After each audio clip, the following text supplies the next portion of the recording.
Hello, everyone, and welcome to Dragon Talk. Yay! Yeah. I love Dragon Talk! We are here today with Daniel Kwan from Asians Represent, as well as so many other amazing Dungeons & Dragons type things. Hello, Daniel. Hey, how are you guys? We're great. How are you? Again, let's just keep saying it. You're coming in from sunny Canada, is that right? Sun Canada. Rainy Toronto. Rainy Toronto. I love that city, and I've never been. Too. It's Seattle-ish. There's a It's lot Seattle-ish right now. I feel like, well, not just the rain, but I feel like the aesthetics of it. I was there once, and it reminded me very much of Seattle. Yeah, I can see that. CN Tower. The Space CN Needle, Tower. Oh, yeah, right. They are. Oh, they're that's similar. true. That's You're true. Water. There's water there. North, Rain. Rain. That's a lot of cities, but There's something about it. it is pretty cool. Large needle-like structures, Right? startups, rain. Yeah. How long have you been there? All my life. Wow, really? Yeah, all You my are a life. Torontonian. Torontonian. Torontonian. Torontonian. I say it Toronto, no T, just the first Oh. T, Toronto. Toronto. All right. Is that Yeah. how, That's how a local says it, I was apparently. going to say? So we're going to sound Canadian. So you've been playing Dungeons and Dragons for how long? What was your start of playing D&D? 20 years ago. Wow. 20 years ago. I've been playing D&D for 20 years. I started playing 3rd edition D&D, kind of went back to AD&D, and then went all the way forward. Yeah. What made you go back? Just curiosity. Mostly, I wanted to play the old adventures. I wanted to try something different. I actually really love the art of the older D&D editions. And then I kind of just moved up from there. What drew you to the game at first? Like, what was your first experience? Oh Was my it a God. friend? Was it a colleague? What was it? It was a museum, actually. Really? That's yeah, cool. so there's a museum in Toronto called the Royal Ontario Museum. Uh-huh. It's the biggest cultural and natural history museum in Canada. And Wait, they have a is that in camp. Dino Dan? Dino Dan was there. They did a recording. Yes, I've seen Museum. that episode, and Yeah. I've seen that museum. I've been like, this is such a cool looking museum. Yeah, so they have a program there for students that you could actually go and play D&D over the summer, and you learn how to shoot bows, you hold swords, wear armor, and play D&D and learn all about history. Wait, 20 years ago? Yeah, they've been actually doing That's it there so cool. since the early 90s, I think. That's so cool. And progressive. so I went there as a kid, and then fell in love with D&D, and then what happened was I ended up teaching that program for 8 years. No way. Yeah, so I grew up there. I grew up playing D&D. I volunteered. I was like a teaching assistant. And then I ended up being the actual instructor of that course while I was pursuing like an archaeology career at the museum. So I was an archaeologist, museum, and a teacher at the same time. That's great. That reminds me of the One-stop story shopping. from Molly Ostertag when we had her on. She went to a camp that was a little bit more like a LARP camp out in the woods. But then she loved it so much that she kept on and going, and then ended up being one of the camp counselors. And I find like that's a nice way to still connect with that camp or that kind of Oh, yeah, for contained experience, but then spread it on and then be the counselor. So teaching D&D or teaching new people how to play D&D is got to Yeah. be like a forte of yours then now. Yeah, I mean, I taught at the museum up until about June of this year, and then I do some teaching outside of. Well, I don't work for the museum anymore. I do a lot of teaching outside. I co-founded an organization in Toronto called Level Up Gaming, and so what we do is we use tabletop RPGs and board games to actually help adults with autism and other disabilities develop their social skills through these sort of group gaming experiences. And our fall program just started, and we've been playing 5th edition for like 2 years in the program right now. This is amazing. That's fantastic. So what was the impetus for you starting this program? Oh, it was actually like my work at the museum. Oh. Yeah, I had a student, and he came to me when he was 11 years old, and he was on the autism spectrum, and his mother came up to me and was like, "Hey, Daniel, he's never played D&D before. We don't know if this is going to work out. Here's my phone number. If anything happens, just give me a call and we'll take him home." And I said, you know what, it'll be fine. We started playing D&D. He really loved the sort of the half-orc barbarian and of like Pathfinder and 3rd and 3.5. Mm-hmm. And he dove right into it. He loved it. He just loved killing stuff. And over the years, as his social skills improved, as he made friends in the program, as we started doing some campaign setting writing ourselves, he started creating these really deep characters, and came in with like lore that he had typed up and would email me stuff. And essentially what happened was he transitioned from being in, alternative schools or home schools to going to like a neurotypical high school. And he just actually got in touch with me and sent me an email saying that he's now in university and he had self-published 2 books. Wow. But What? when he was 14, I was actually going to Athens to work on an archaeological project. And his mom sent me an email and said, hey, he's not going to come for the final 2 days of your program because he doesn't feel like he belongs there anymore. And I'm sitting at JFK being like, what? And then I kept reading the email and she said, yeah, he feels like he wants to work for you now and he doesn't want to be your student.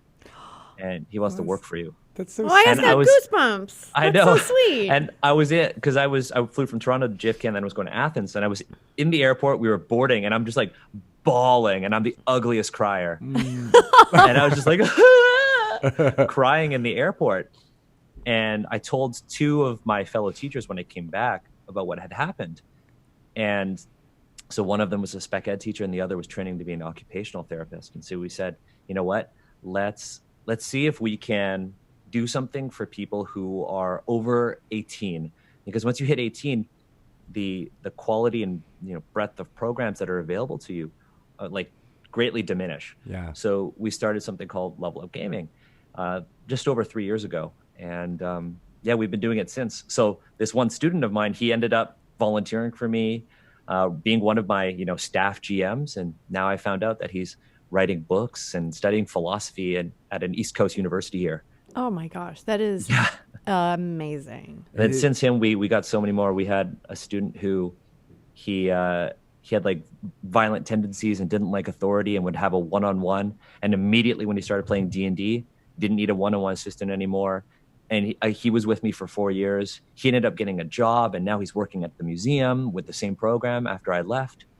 And it's been pretty great. What do you think? I mean, we hear a lot about people, therapists and teachers and people who use D&D a lot in the capacity that you're using it. But what is it about D&D that you think is like really helps people develop social skills and other skills? I think D&D is the only game that really hits like 4 critical things for me. D&D is the only game that really encourages you to collaborate, communicate, be creative, and think critically. The 4 C's. All in one. Yeah. 4 C's, right? That's good. All in one. And I think it's low risk. You could do whatever you want. And in the hands of a seasoned GM who doesn't, bring their own agenda to the story, D&D is a really good way for people to explore their identities, to, explore behavior, but also to have somebody at the table who can model positive behavior. It's a place where you can practice. It's literally a place of practice. It's awesome for that reason.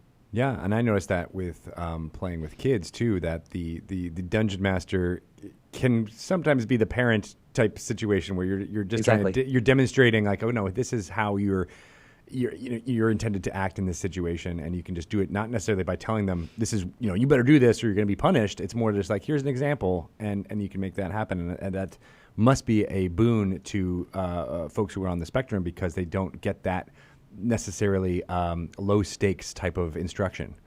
Yeah, 100% low stakes. Yeah, I love that. I love that, too. and there's got to be some way. I mean, obviously the programs that you're doing are having this huge impact, and I wonder if there's some way to spread that so it's not just isolated in little pockets of communities, like in Toronto. Yeah, I know that there worldwide. are people all over North America who are kind of doing something similar. Yeah.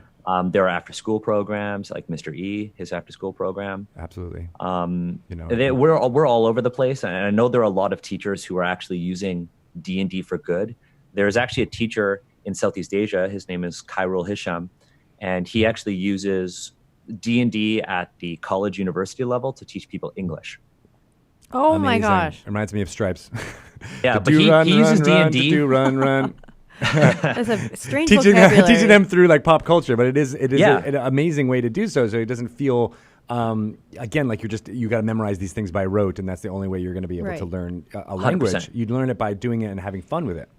Exactly. And he does it with like larger classrooms, so more than like your 5 people. He does it with like 10, 12, 15 people at a time. Wow. You're going to learn some interesting vocabulary. if you learn it by D&D. Like you're going to be like, I Right. know Oh, yeah. what stalagmites are. And like most people are like, huh? What? Sarcophagus. Well, that's mites what's or so the cool tights? about D&D, though. Yeah. I mean, like, so much of it is informed by our real world. And even native speakers of English learn more Oh, language and for sure. vocabulary. Like, I'm always amazed by what words I know. Then I can be like, oh, wait, what? How would I know that? do I know this? Yeah, right? Like euphonious. I've never heard that word any other time, but I was looking up an adjective for a bard. And I'm like, oh, yeah, no, he would be a euphonious bard. What does this I remember mean? when I first started playing, I learned the word prerequisite.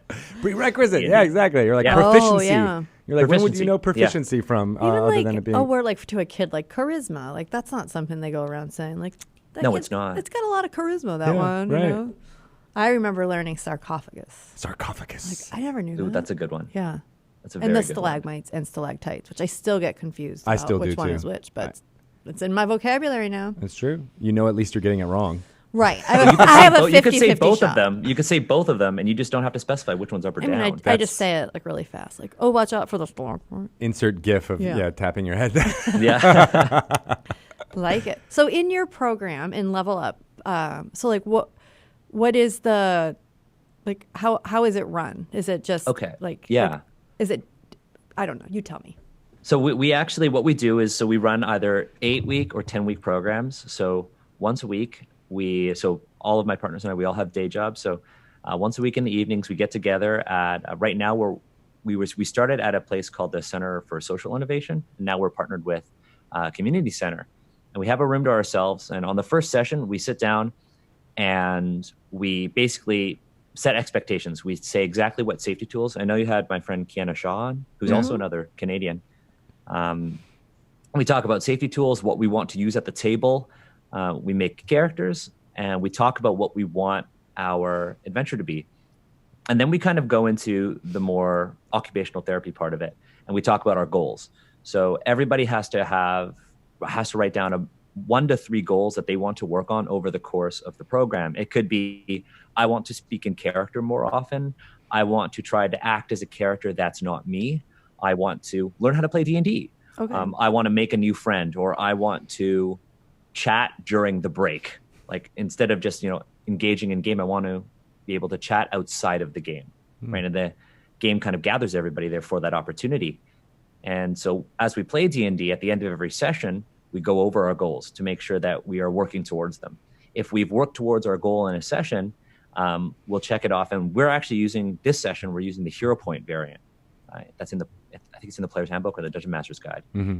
And if they accomplish a goal, they get a hero point that they can use in game. So there's a mechanical incentive for actually, working towards your goals.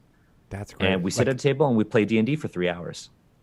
And at the same time, there's an occupational therapist who will play as a character in our game. So right now we have 7 participants, and then the 8th one is a surrogate character played by the occupational therapist who will actually, model positive behavior and help me basically make sure everybody has spotlight. Especially, when you're playing with people with autism, we have to realize that not everybody engages with the excitement of the narrative or combat or whatever in the same way. And so sometimes we'll have people who sit down and they'll just handwrite and they won't look at you. But when you give them spotlight, they'll start reading what they're writing, and what they're writing is a script of what they want their character to say. Oh, interesting. Nice way to like get those thoughts down on a way that doesn't feel put on the spot, even though the spotlight will be there, but or like imagine being in a conversation when you're talking to somebody and you're just writing something down and they don't acknowledge that you're trying to respond to them. So we're giving people a way to converse in ways that feel comfortable to them, but also give them the opportunity to practice. That's so cool. So I assume that they share their goals with you and the Yes. occupational therapist. And then are you doing things in the game that kind of lead them to that goal? Yep, 100%. So the entire camp, I basically give them 1 or 2 sentences, and I say, this is kind of our primer for the adventure. It kind of worked out perfectly because I had written a nautical adventure, and one of the participants, his family and he and his family are really into sailing. And he said that, I was like, oh, well, I don't know anything about sailing, so you're going to help us out. And he became this leadership role in the party and in the room. And That's then, great. of course, as we get goals, we'll say, well, if somebody wants to really work on their role-playing skills, I'll put a lot less combat in it. Or if somebody really wants to remember how they could keep track of all the things in their inventory, I'll make sure that we have a lot of opportunity to use our gear. I love that. I love that because you know, in some ways, when you're creating adventures, you know, you as a dungeon master, you want prompts in a way. You almost want things that you want to be able to give to your players that will ensure a good time at the table. So in many ways, even though this is for a specific, use, I feel like I could use this in as a dungeon master like throughout. Oh, 100%. Yeah. With neurotypical 100%. or anybody, because you're like, oh, well, what are your goals? What do you want your character to be doing? And doing that offline through email or whatever like that, and then bringing that to the table and be like, all right, here's the adventure that is, going to touch on some of these goals going forward. Yeah, totally. I think that like the biggest rule, like people ask me at conventions, like, oh, what does it take to be a really good GM? And I just tell them, it's like, you have to be the player's biggest fan. And you want to make them look good. You want them to succeed, but you also want to challenge them along the way. And with Level Up, we're challenging them along the way, but we're challenging them in a very structured way based on their goals. I love it. I love it. So how do they hear about this program? How do they get into it? We've got a website called levelupgaming.ca. They could sign up there. They could always, tweet at me. We have a social media as well. But my personal social media is kind of the big one. But yeah, we've got like a very long waiting list, but we're in the process of expanding. And one of the things that we'd like to do is actually take some of our participants who have kind of feel like they've graduated out of being a gamer and actually have them be a GM. And that's the ultimate goal as we expand. Like the student who's like, I've surpassed the master. Let me be one of you. I mean, that's pretty incredible. If you're somebody who came to this group with a goal of, I want to be able to chat in between sessions, and then you eventually become a dungeon master. I mean, that is a huge. Yeah, we had that last leap. session, and we had a participant who one of his goals was to make sure that he engages in small talk during break. And we were doing an 8-week session, and at week 4, the OT and I were like, okay, if anybody is actually interested in GMing, why don't we break off and do 6 sessions of Daniel GMing, and we'll have 2 sessions where one person can actually GM an encounter. You'll have 2 hours and you could do an encounter. And for, a seasoned gamer, like 2 hours for an encounter, that might be too long. But this is 2 hours of us being able to work at our own pace. Yeah. And so this participant actually GM'd half of an adventure for us. And it's wonderful. And he unfortunately signed up too late for our current program. And he was put on the waiting list, but he emailed me and he said, hey, Daniel, I wrote an adventure. And he tips on how I can run that with my friends. And I was just like, oh my God. That is like the full graduation moment. Yeah. So you mentioned that you've been writing adventures for this. What type of, other than obviously listening to the goals and trying to curtail your adventure to that, like what kind of advice would you give to someone who might want to start up a similar program? Like what are some hallmarks that you've learned by working with groups like this to make sure the adventure doesn't fall into pitfalls that would put them in an uncomfortable place? Yeah, I mean, for me, it's I make all of our objectives here. I can read you out what we're doing. It's a secret. Actually, can you just run it for us? Yeah, I'll just run the adventure for you. Yeah, all right. I actually use our Level Up Gaming adventures to playtest things that I want to do on Asians Represent. Oh, nice. So with this one, I wanted to I make sure that our adventures aren't about killing stuff. They will encounter monsters and there will be threats, but the core part of the adventure will always be something social. So for this one, they've actually been hired by an ex-adventurer to escort her daughter to a temple in another kingdom. So we're actually going from a fantasy China, and we're traveling across this ocean on a ship called the Tranquil Mist to a kingdom called Nawa, the land of the python, which is like from like Filipino mythology. Cool. And so that interaction, I mean, obviously there's going to be monsters and obstacles in the way that you're going to have to overcome, but it's not about slay this dragon. It's about let's just go from point A to point B, and then it's about help these people. Yeah. And when you're aboard the ship, the people that you're helping are there, and you're actually put in a situation where you have an opportunity to socialize. Like that downtime is super important because, when you're on a ship and you're sailing, this is an opportunity for you to be like, oh, well, why are we escorting you here? Why couldn't you have done it yourself? Why do you need our help? And how can I help you? I love that. That's really cool. Yeah, interesting perspective. So we rarely do like a pure dungeon crawl. Very rarely do we do that. Yeah, and I think that's been an interesting shift and trend in the D&D culture overall, is that, you were mentioning the earlier editions and how those got you in. Obviously, those were much more dungeon crawl favored type of design. And then as it's, matured here into 5th edition, I feel like I would be disappointed if a DM was just like, all right, yeah, no, there's a MacGuffin at the bottom of this dungeon. Go find it. Yeah. I feel like I find that boring. I do too. And I play video games for that type of stuff where like I just want to, not mindlessly, but like in some ways, not have it be the social interaction. And I think what makes D&D 5th edition really interesting is that it focuses on those kind of social goals and ways to connect with people. Yeah, I had a long-term group, and we were doing at the museum when I was running the program. We actually had a campaign that spanned 5 years. Wow. With hundreds of kids kind of being characters in it and writing this world. What is it about Canadians who always have these long campaigns? There was another dedicated, person. Man. Remember that other person we spoke to, Robert from Ontario, who had like a 35-year campaign. The guy in London. Yes, the guy London, in Ontario. Right. Yeah. Yes. Everybody in the Toronto scene knows him. it's that province. It just has longevity of D&D campaigns within you. You're dedicated. Yeah, we ran like a 2-hour campaign. The coolest part was some of the kids who were had played the same characters in it for a very long time. Our adventures ended up being like, we're in this city. This one kid wrote about this city, so we're in this building, and they're just adventurers, kind of trying to figure out what they want to do with their day. And it's like, well, I wrote something, but we're not going to use it because so much about the world that you could just let's go to this temple and see what's going on here, or let's go collect this. And it's like, well, you're just driving the narrative now, and you don't need me. I love that because it ends up just feeling so much more like a simulation in that way, exactly. Where it's like, the strength of D&D can be like, you can do anything you want.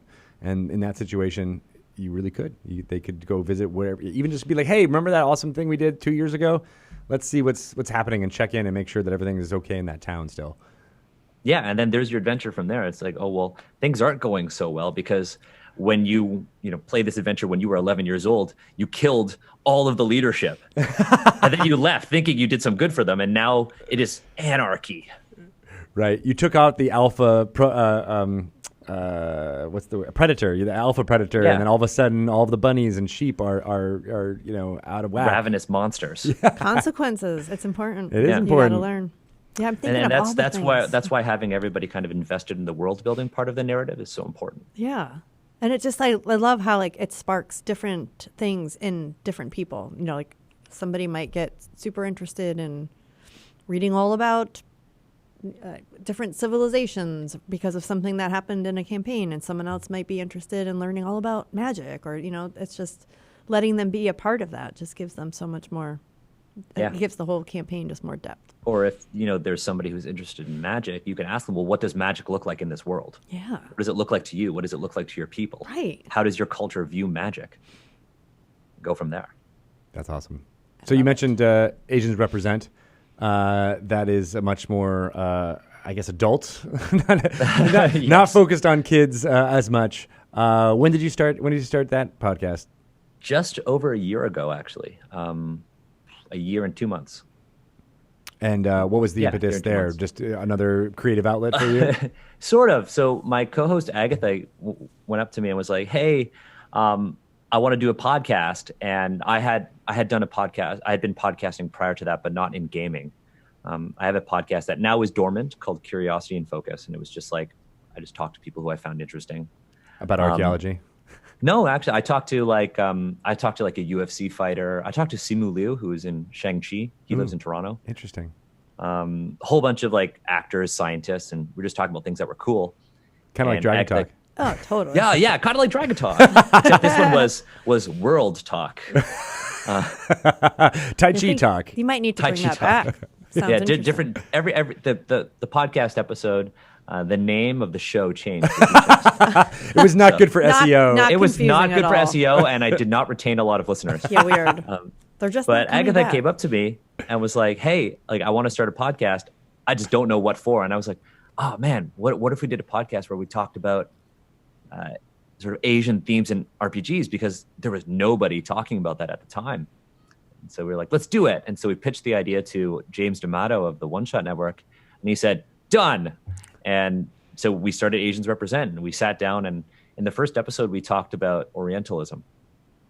And we kind of sat down with the second and third edition Oriental Adventures books, and we kind of talked about why they, were problematic and not necessarily racist, but reductionist. And we kind of talked about why that sort of material that's not just D&D, that is prevalent in all RPGs, is harmful to the Asian community. And then we talked about and we proposed solutions to them. And it became this discussion-based show, and people really loved it. And people were like, "Oh, well, I've never heard my perspective on a gaming podcast before," or like every single gaming podcast that talks about Asian stuff is just all white people. And so we started producing more episodes every month. We did like 2 episodes a month, and then we were like, "Well, let's do an actual play." And we started a show called Masks, New Shambhala, and it was kind of our Asian Wakanda. And so we were playing a game called Masks about teenage superheroes in this sort of utopian society in the Himalayas called New Shambhala, as kind of a test run to see if we could do actual play. And then Agatha had never really played D&D before, and I've been playing it all my life. And I was like, you know what, we got to play 5th edition. And so it was actually after D&D Live this year that I realized that, like, you know what, I really want to do a D&D actual play with an all-Asian cast set in an all-Asian world. And so we started Dungeons and Asians, which is I love that name, by the way. You know what? It was our last option. We couldn't think of anything else. It's perfect. Dungeons and Asians. Dungeons and Asians. And so we've put out, with our session 0, we put out 4 episodes. A new one actually came out this week. Nice. And we're actually writing a campaign setting as we go. And we wrote all new classes for it as well, because we found that a lot of the 5th edition classes just didn't fit within right now a fantasy China. So I'm the GM and I'm Chinese. So our story is going to start in China. And as we go, all the other players at the table will get a chance to GM, but our characters will actually go to, parts of Asia where the rest of the table is from. Oh, that's awesome. Is it, you said fantasy China. So does that mean it's just China with like a fantasy bent to it? Like it still has, the historical history? Yeah. So So I based it on, kind of, yeah. So I based it on 2 periods in China's history. I based it on the Han Dynasty, which is Han and then post-Han are like one of the bloodiest periods in China's history. There's a lot of war, a lot of strife, a lot of conflict. But there's also a lot of material culture from it, from an archaeological perspective. So that means that I could actually go to the museum where I used to work and look at the real weapons, look at the real crossbows, and cool. Make sure that everything kind of fits. But then I wanted magic. I wanted something, fantasy. So I took elements of a dynasty called the Xia. The Xia dynasty is something that Chinese archaeologists believe is very real, and Western archaeologists believe is a work of sort of literary fiction. Oh. There's just differences in pedagogy. And so I kind of combined the 2 into a fantasy setting that we called the Emerald Realms. And the Chinese sort of area is called Xia, the Kingdom of the Mist. And we're kind of starting there. That sounds super cool. And so then when you're exploring this world, you're already going into archaeological type things that you're super familiar with, as well as, from the culture that your heritage is from. So that's like this, I don't know, that's got to be really rewarding. Yeah, it's been super cool actually, like using my education. Yeah. I was just thinking, I'm like, wow, archaeology is like a really good skill for a dungeon master. Yeah, I've been like, I remember when Game of Thrones first came out, and I was working in Jordan, so in Southwest Asia. Yeah. I was working in Jordan, and season 1 had just come out, and I was so excited about it. And I had left the country to go work there, and I was like riding horses and seeing castles and learning about the Crusades. And when I came back, a friend of mine was like, "Oh my God, Daniel," and I can say this now because it's been over for a long time, oh my God, Daniel, did you see what happened to Ned Stark? I was like, no. And then he spoiled it for me. Wow. Yeah, I did touch Game of Thrones for actually a couple of years after that because I was like, I had never read the books. I thought he was the main character. And I was like, why would you do Clearly, this? they would never kill another main character ever. Right? Right? So yeah, I used all of my experiences there with castles in all of my earlier adventures. And then I traveled all over China when I was doing my dissertation and got to take all those experiences, like the food, interacting with people, all the different languages, and make that into a fantasy world. I love that. I just really love hearing how dungeon masters build their worlds and where they pull inspiration from. And it's just like, it can be any part of a big part, a little part, anything from anything. Like it's really inspiring just to hear people talk about that. It's like storytelling in general. Like if you write what you know, and then so having the things that are like these important parts of your life, but then also you research about them too. You're like, even if I don't know about something, I'm sure this happened to you already while crafting this world. You're like, hey, I knew a little bit about these dynasties, but let me go a deep dive so that I can even be more inspired going forward. Oh yeah, 100%. And I mean, in crafting the classes, it's been so important for us. Like not only is like, I wouldn't say historical accuracy, but one of the things that we really wanted to make sure we were doing was we didn't want to kind of blend all of China's history and cultures into one thing. Right. We 100% did not want that, because we kind of see this as a problem with other representations of Asia in RPGs. Well, and as you were saying with the Oriental Adventures, it kind of was that, and it was this reduction of all these different tropes or things that people might have picked up from Hollywood movies that were also not the best source of material, and then it being even more, it's like a copy of a copy of a copy ends up feeling like something that is almost insulting to the original. Yeah, and it's like when we released that first episode, I got so many people tweeting at me saying, I love L5R. Am I racist? I loved Oriental Adventures. Does this make me a racist? And I was like, no. You didn't have anything else to see at the time, or listen to or read. And this is why, shows like ours and all the other amazing Asian creators who are creating Asian content. That's why that's so important. And, I got to say, like, I really love what Wizards is doing. Especially I feel like D&D's got to catch up, but in Magic, Wizards is doing so well with some of the Asian content. Yeah. It was a specific, I think, desire to represent different cultures here on Earth in this fantasy realm that felt true to history and not just full of tropes. Yeah, and I think it's so wonderful, and I can't wait to see what happens with D&D and. No, and I think Wizards has been so great because I've been so loud on Twitter because I was like, oh my God, I want to do Dragon Talk because I want to talk about Asian representation. And then look at us now. Yeah, here we are. It's happening. That's how it happens. Yeah.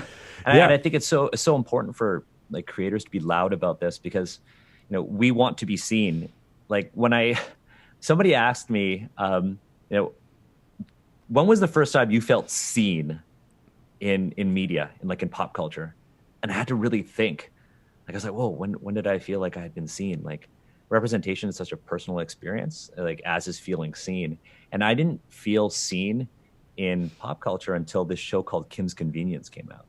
And I don't know if you folks are familiar I have with seen that. I love that show. So it's filmed in Toronto. It's a show about Toronto.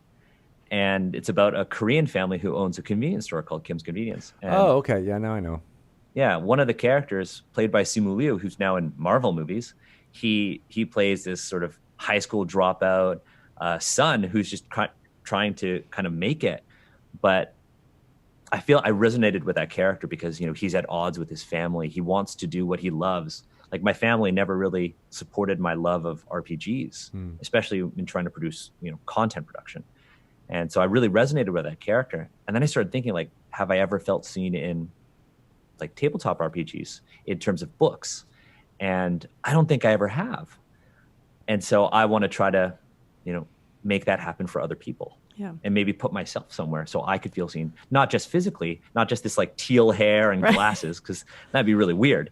It'd be a cool looking character though. Totally. Or a cool looking character, right? Yeah. But, my experiences, my culture, and not just these stereotypes that we see. Yeah. So if you were to do well, first off, I don't know if it would be called this, but if you were to do an Oriental Adventures that is using fifth edition and set now, what would be some of the tenets that you would want? And is that title offensive? The title is offensive. Yeah. First thing we change. Right. That's it. First thing we change. I wouldn't even call it that. There's a book called Orientalism by an author named Edward Said, and he kind of talked about how Orientalism is kind of this way of seeing, imagining, or viewing this Eastern Orient, which he referred to as like Southwest Asia, the Middle East. Yeah. And how it kind of how our views of it are exaggerated or distorted compared to that of Europe or the United States, and how our perceptions of the East are very much kind of played out in a way that makes the West feel powerful. Yeah. And so that's Orientalism, and we see it in Aladdin. If you've ever watched the original Aladdin, I'm sure you have. Aladdin and Jasmine are both very good-looking characters, but their voices sound American. And every other Arab character who's around them, they're either like plump and greedy and conniving, or like Jafar, evil and sinister, and they all have accents. But the two main characters have Western-sounding voices. Yeah. And I mean, let's not talk about the music. Some of those lyrics are not good. Yeah. And so one of the things I would do is, instead of making it a single campaign setting, I would want to do shorter volumes, all connected in a series. Because one of the problems with the original Oriental Adventures is that it takes one book and it takes all the Asian cultures and sticks them into one thing. It's dangerous because it promotes this sort of singular, problematic, fictitious image of a very, very diverse people. I've heard that from Native Americans, all kinds of indigenous peoples who it just ends up being lumped. Africa is the same way. We're like, oh, you're from Africa, but there's thousands of different cultures. Continent. It's huge. I know. I was actually trying to explain that to my daughters recently, where she was asking it, but she was like, oh, all of Africa is a desert, right? And I'm like, no, there's rain in Africa. And I started singing Toto's never Africa. heard that song by Toto. But there's rainforest. There's all these different geographical type things going on, as well as different cultures who come from very different tied to the land, but also just tied to unfortunately colonialism and different European nations that were there and what was done to those peoples and all that. So. I love that idea of it not just being a single, book about Asian cultures, but almost like a Time Life book anthology of like, oh, here's what D&D would be that has a Korean flavor, or even modern Korean flavor versus different dynasties within those flavors, and then here's Singapore. See, for me, like I wouldn't even go for flavor, and I don't think you mean this intentionally, because I know when a lot of people are like, well, I want to make this Asian flavored D&D.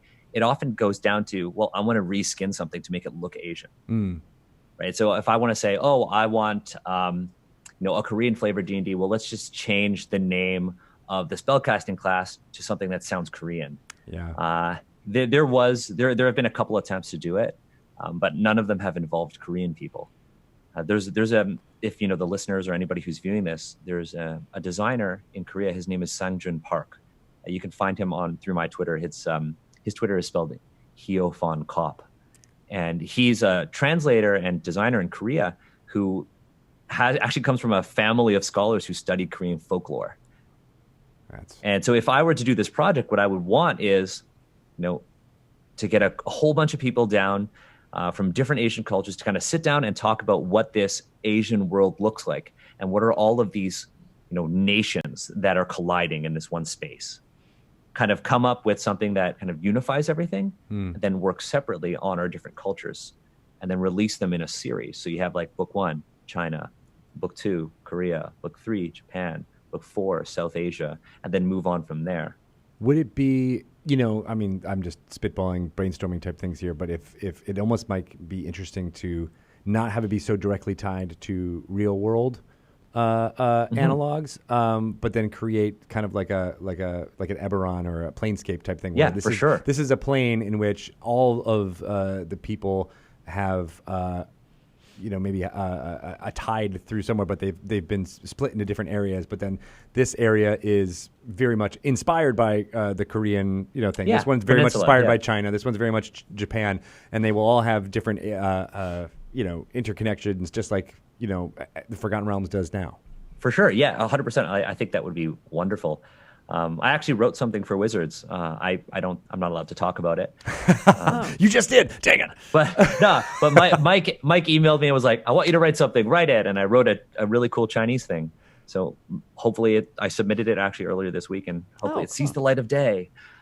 Sweet. But yeah, I would love to do something like that, like what you said, having all of these different cultures in one shared space. And then for each one, this would be a huge undertaking, but for each one have kind of like what D&D used to do with prestige classes, having classes that are culture specific. Yeah. Because one of the things that we were looking at when we were doing Asians Represent is the fact that very few of the core classes in the Player's Handbook actually fit in Fantasy China. Yeah, I wanted to go back to that because when you mentioned that the first time, I was curious. So what classes you guys created? New classes. So what are those classes? So we have 3 players right now. So we have 3 well-defined classes. We have one that's called the Youxia. The Youxia comes from the wuxia genre of like fiction and movies and books. And the Youxia is kind of this wandering knight errant. They're kind of like, have you ever seen Hero, the Jet Li movie? I haven't. I don't think I have. Oh my God. Go watch that. Homework this weekend. Homework. Yeah, the Youxia is kind of this wandering knight. But they go around and they're not necessarily a vigilante, but they walk around and they're kind of like a folk hero. We have one called the Sky Soldier. The Sky Soldier is kind of akin to the Paladin, but they have a very, very strong connection to the gods, and they might not take a human form. We have the Martial Artist, which is our reworking of the monk. Mm-hmm. We have a Sage. The Sage is one that we're working on right now, and they kind of focus on this idea of traditional Chinese medicine, which doesn't quite line up with the 5th edition Cleric, which is all about this sort of European religious ideals. This one is like you've got herbalism, acupuncture, something called Qigong, which is the cultivation of qi in your body. Wow. There's obviously the outlaw. Banditry figures heavily in Chinese literature. And so the idea of a bandit, an outlaw, but a very charismatic one. So kind of the opposite of how the rogue is portrayed in D&D. You have more of like your Robin Hood character. Yeah. Like a bard, but more... Like a bard who is a criminal. Yeah. Like a bard who's a criminal. And then the last one is the diviner. In Chinese culture, there isn't really this sort of idea of arcane magic. It's not a thing. A lot of the magic you see is divine in origin.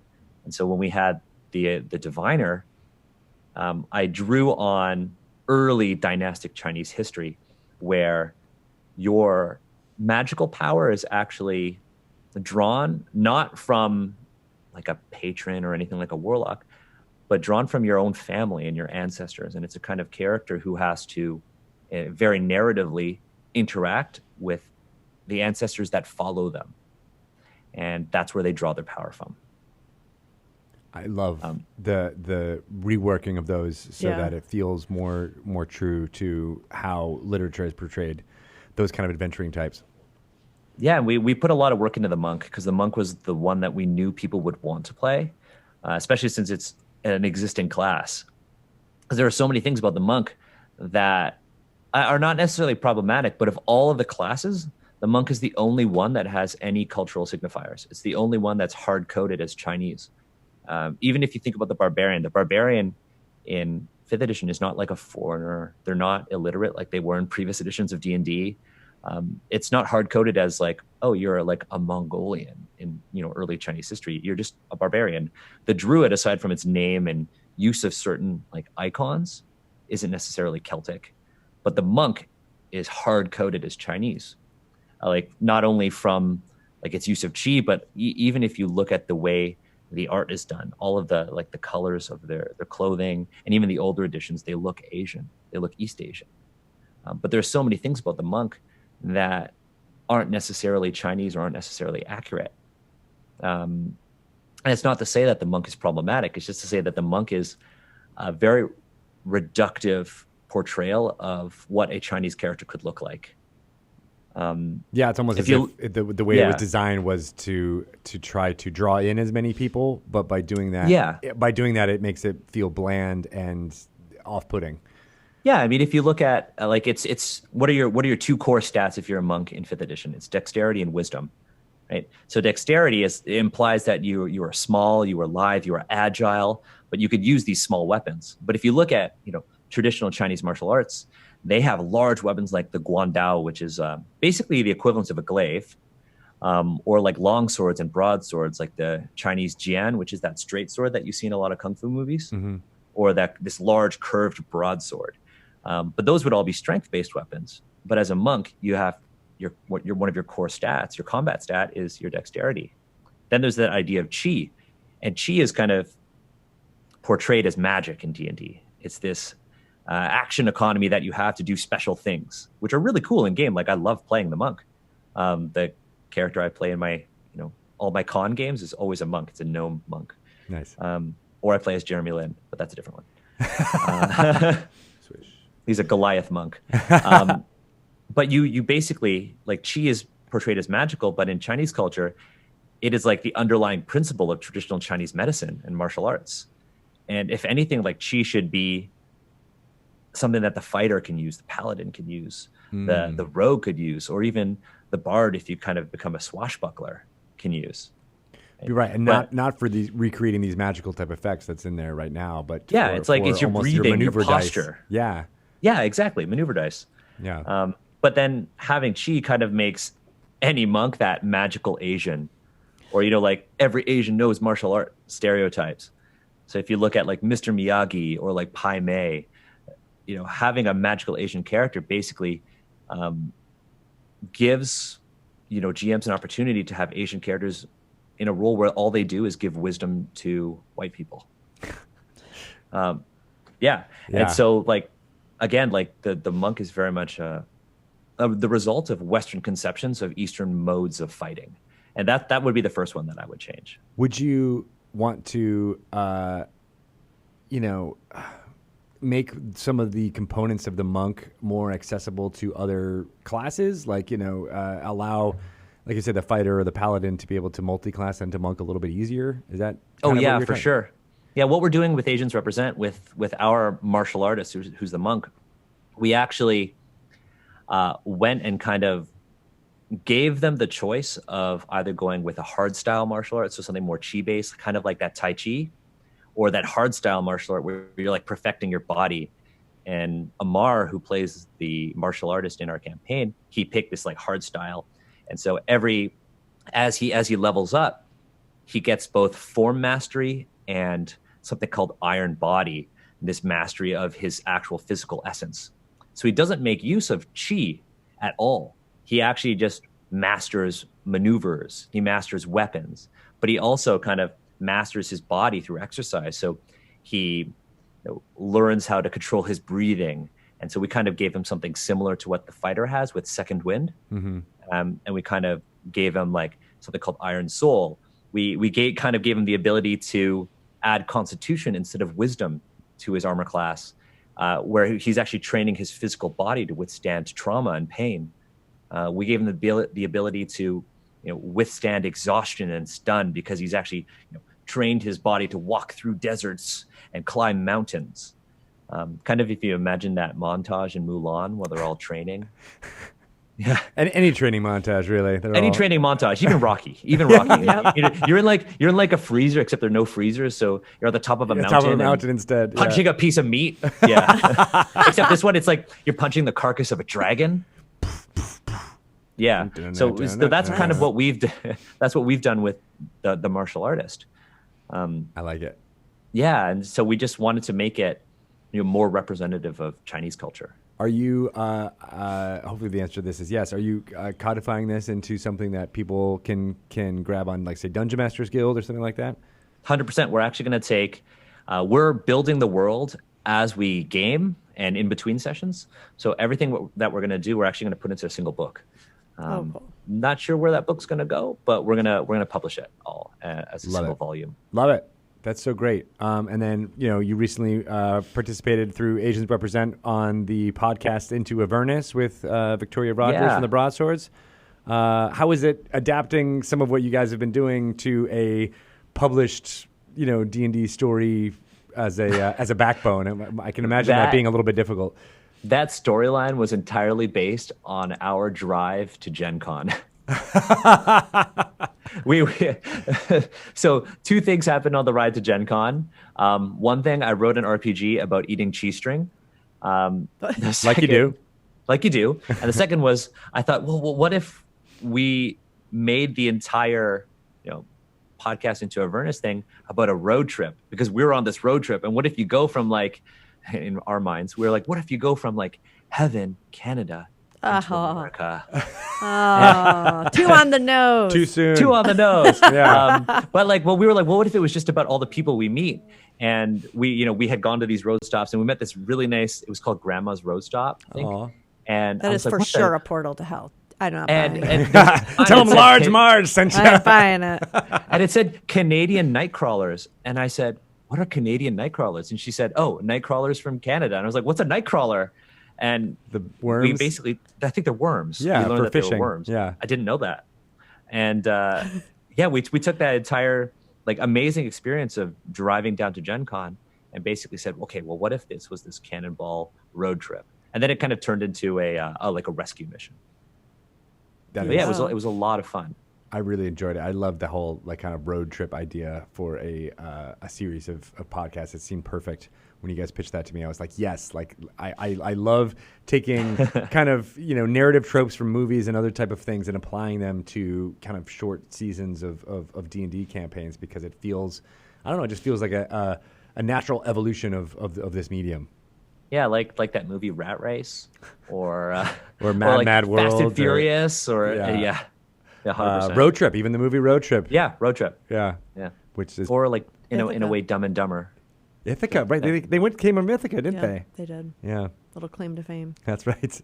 Damn. Yeah. But yeah, it was a really good experience. And I love Descent into Avernus is super cool. I love how different it is from every other one. It's really neat. Yeah, that's been a goal, is trying to not have these annual storylines that we're doing feel samey at all, and then even just looking back to those years from the jungles of Chult to Storm King's Thunder before that, and then the Underdark before that, and then going from the city-based thing from Waterdeep into this hellscape. It is, each one of them just feels like, all right, we're getting different flavors each time. It's like the most metal thing that's ever existed in D&D. It's super awesome, just for that reason alone. I've pitched it to so many of my friends. I said, well, it's D&D, but it's like Mad Max, and you can get these hell vehicles, and you can just ride through hell, killing devils. It's so cool, and everybody's like, I'm on board. Say no more. Yeah, all right. Building off of Mad Max Fury Road, for sure. I remember watching that movie and being like, I want to play in that world so badly. Right? Yeah. Awesome. And now you can. And now we can. Now you can. You all You can be Furiosa. Yes. Yes. If someone please. hasn't created that as a character, shame on them. Yeah. I mean, what would Furiosa be if you were to make Furiosa out of just the player's handbook? What would you do? I think she would be a ranger because of her that one scene sharpshooting where she was so frustrated by Max not being able to make the shot. She puts the rifle over him. Yeah, and then she's just like, all right, I'll use. And then you're like, oh, okay, that's her skill set. She's definitely a leader. Beyond that, she has a high charisma. She's able to get people on her side. But yeah, as far as her fighting, driving, which we don't really have a class that's around driving, but it would be that and her range skills. Yeah, like a heavy crossbow. Yeah, she's got some sort of like an artificer had helped her construct an arm. Oh right, like a Kowalsh artifact maybe. And I'm thinking with Zariel having not having an arm. Right, Yeah. Having Furiosa have a heavy crossbow that's attached to her arm. Ooh, that'd be cool. Yeah. All right. Now I want to create an NPC and have this be another warlord. Not an that NPC. is. I want to be that character. You want to be Furiosa? Yes. You want to be that character. Yes. Would you do the black makeup Yes. up above and everything? Yes. Yeah. I love it. What if it was just like blood? What if it's just all blood? real Because you're in blood. hell. What if Yes. it's just devil's mustard? What if it's just sunscreen? 'Cause just sunscreen? Just on the upper, Lots of the upper zinc. 2/3 of your face. yes, That's I it. mean, tend to burn. This from You the burn upper- here, my but down here forehead. you're like immune to sunburn on the Totally. lower half of your face. Yep. That's Doing amazing. it. I love it. So cool. What a great conversation. I feel very inspired, as well as I hope our listeners do, to jump into all the things you've got know. going on, from the amazing work in archaeology and adults and children with autism and on the spectrum, No, you're a busy guy. to all of these the Asian themes I that love you're these bringing classes. forward. I love the classes that you guys created. I'm Yeah, really we're sitting gonna- here thinking, how can I be a sage? I Yeah, really people like can it. listen along as we play. I think next month we're going to level up, and our whole episode is just going to be leveling up and talking about how we can change this class. And we're constantly we cool. have a spreadsheet and everything. Yeah. Sweet. Well, how can our listeners find all the stuff that you're doing?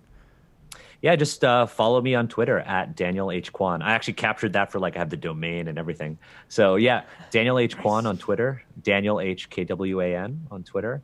That's where you could find Level Up Gaming, Asians Represent. I've got a game right now about Asian representation on Kickstarter, but it's not D&D. All right. That's yeah, great. it's a game about World War One. Oh, and wow. The Canadian and in my contributions, the Chinese Canadian experience in World War One. Interesting. Wow. Yeah. Okay.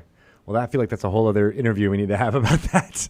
That sounds exciting. Yeah. I love that era as well, and it's partly why I'm excited by Eberron that's coming out, because it feels like it I'm super delves excited for that. into a lot of those themes of early 20th century stuff.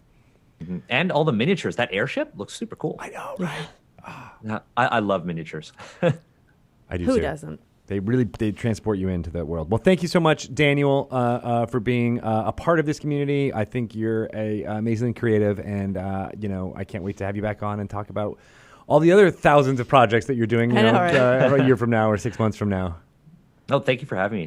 This was an honor. Awesome. Well, Thank you. Thank you so much, and we will talk again soon, I'm sure. Yay. Yay. Bye. All right, so everybody on Twitch, thank you so much for watching that interview. It's another great one. We are going to take a short break right now. Right now. And then we'll be back to record.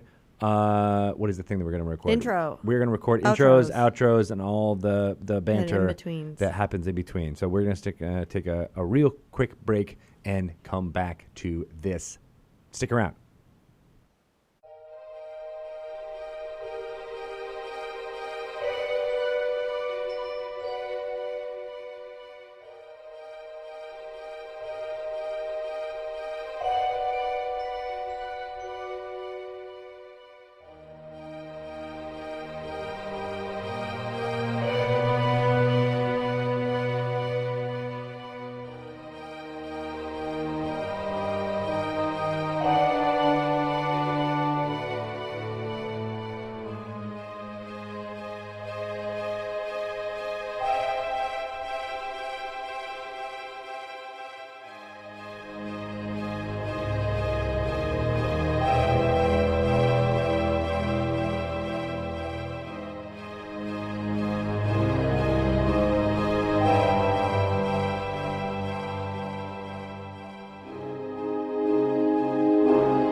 Hello, everyone, and welcome back to Dragon Talk. Hello. We've got me, Greg Tito. We got me, Shelley. Shelley Mazzanoble. What's going on? Hey. Chatters in the stream chat.